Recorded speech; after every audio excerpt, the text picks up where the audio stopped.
আমার স্বামী শোয়া থেকে উঠে 1000 টাকার করকরে নোট আমার হাতে দিয়ে বলল, এই নিন, এটা রাখুন, আপনি আমাকে অনেক সুখ দিয়েছেন। আমি তার এমন আচরণে অবাক হয়ে গেলাম। আমি বললাম, আমি আপনার বিবাহিত বৈধ স্ত্রী, আপনার সুখ দুঃখ দেখা আমার দায়িত্ব। আরে এত বৈধ বৈধ করবেন না তো। এর আগে যাদের সাথে শয্যাশায়ী হয়েছি তাদেরকে 200-300 দিতাম, আপনি আমার স্ত্রী তাই আপনাকে বেশি দিলাম। নীরবে কাঁদছে আমি। জীবনে কি খুব বড় পাপ করেছি যার বিনিময়ে এমন একজন স্বামী দিলেন যে কিনা তার বিবাহিত স্ত্রীকে এর মতো ভাবছে।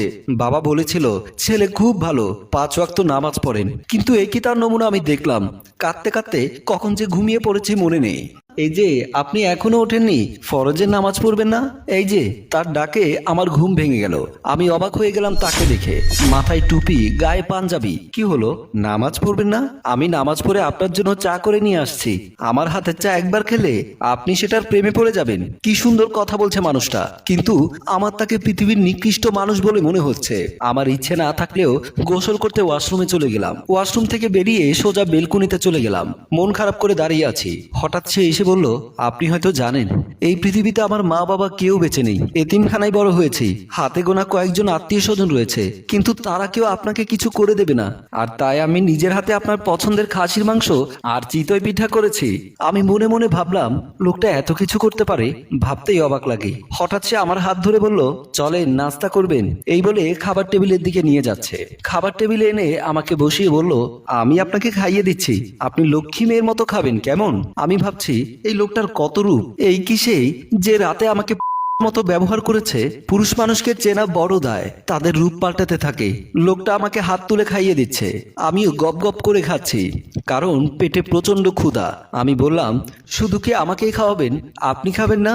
আমি খাবো কি করে? কেউ তো আমাকে খাইয়ে দিচ্ছে না, আমার লজ্জা করে। কয়েকটা দিন যাক, তারপর খাইয়ে দেব। আচ্ছা, আপনি রান্না কোথায় শিখলেন? এতিমখানায়। আমাদের এতিমখানায় একটা সিস্টেম ছিল, এক একদিন এক একজনকে হেল্প করতে হতো রান্না করা আন্টিকে। আচ্ছা, এতিমখানা থেকে আপনার পড়ালেখা চাকরি সব? হ্যাঁ, ওখান থেকে ওরা চাকরি ঠিক করে দেয়। পড়ালেখার পর ভালো একটা চাকরি করে দেন তারা। দুজনের কথার মাঝে হঠাৎ কলিং বেলের শব্দ হলো। মহিলার কণ্ঠস্বর। তিনি বললেন, আবির আছিস? দরজাটা খোল। আমি মহিলার কথা শুনে উঠে রুমের দিকে চলে গেলাম। আমি যে খুব পর্দা করি বিষয়টা সেরকম না, কিন্তু মহিলার সঙ্গে কোনো পুরুষ মানুষ থাকলে তাই চলে আসলাম। এটা আবিরও জানে। আবির গিয়ে দরজা খুললো। মাহি বলল, খুব বিপদে পড়ে তোর কাছে এসেছি। মামা, মামি, তোমরা আমাকে বের করে দিয়েছিলে। পুরনো কথা তুলে এই বুড়ো মামাকে আর কষ্ট দিস না।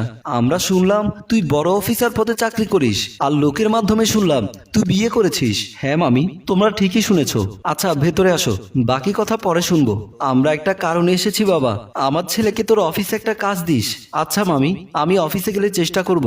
আমি এখন 7 দিন ছুটিতে আছি। রায়ান বলল, ভাইয়া আমি ভাবিকে দেখবো না? না, তুই তোর ভাবিকে দেখতে পারবি না, জায়েজ নেই। কি বলছো ভাইয়া? আমরা ছোটবেলা থেকে একসাথে বড় হয়েছি। রায়ান, তোরা বেড়াতে এসেছিস, অন্য কিছু না। কথাটা আবির ধমকের সুরে বলল। তা শুনে মামি বলল, বাবা রায়ান, তুই গিয়ে রেস্ট কর। আবির বলল, মামি তুমি তোমার বৌমাকে দেখতে পারো, কিন্তু মামার রায়ান দেখতে পারবে না। কথাগুলো আমি আড়াল থেকে শুনছি। লোকটার কথাগুলো শুনে তার প্রতি ভালোবাসা বেড়ে গেল। লোকটাকে ভালো পথে আনতে পারবো বলে মনে হচ্ছে। আজ 20 দিন হয়ে গেল মামা মামি এখানেই, কিন্তু রায়ানের চলাফেরা খুব বাজে। আমাকে লুকিয়ে দেখতে থাকে। আমি চেঞ্জ করার সময় ও এসে তাকিয়ে থাকে। আমি ওয়াশরুমের দরজা খোলা আছে জানতাম না। সে রুমে ঢুকে ওয়াশরুমের ভিডিও করছিল। হঠাৎ আমি রায়ানকে দেখলে সে চলে যায়। পরের দিন সকালে আমরা ফজরের নামাজ পড়ে রুম থেকে বেরোতেই চমকে উঠলাম। আমাদের বাসার মেইন দরজা খোলা। আমার আর আবিরের মাথা চক্কর দিয়ে উঠলো। আবির বলল, তার মানে মামা মামি পালিয়ে গেছে? ওরা পালালে তো আমার অনেক বড় সর্বনাশ হয়ে যাবে। বাবা আমাকে যে 5 ভরি স্বর্ণ দিয়েছিল সব তো মামিদের রুমে ছিল। আমার কথা শুনে আবির রুমের দিকে ছুটে যায়। গিয়ে দেখে সেখানে কোনো স্বর্ণ নেই। তার মানে ওরা পালিয়ে গেছে। সেখানে একটা চিঠি দেখতে পেল। চিঠিটা হাতে নিয়ে পড়তে লাগলো, ভাই আমাকে খোঁজো না, ভাবির ভিডিও আমার হাতে, যদি উল্টোপাল্টা কিছু করো ভাইরাল করে দেব। এখানে ব্যাংকের অ্যাকাউন্টের নাম্বার আছে, টাকা ঢুকলে সব ডিলিট করে দেব। চিঠিটা পড়ে আমার মাথা ঘুরতে থাকে। নামাজ শেষ করতেই ফোনে কল আসে। আমি কল রিসিভ করার পর হাসি মুখে বললাম, আলহামদুলিল্লাহ। আমার মুখে হাসি দেখে আবির বলল, কি হয়েছে, এত খুশি কেন? কথাটা শুনলে তুমিও খুশি হবে। কি কথা বলো না। মামি ফোন করেছে, রায়ান নাকি অ্যাক্সিডেন্ট করে মৃত্যুসজ্জায় হসপিটালে ভর্তি রয়েছে, আমাদেরকে যেতে বললো।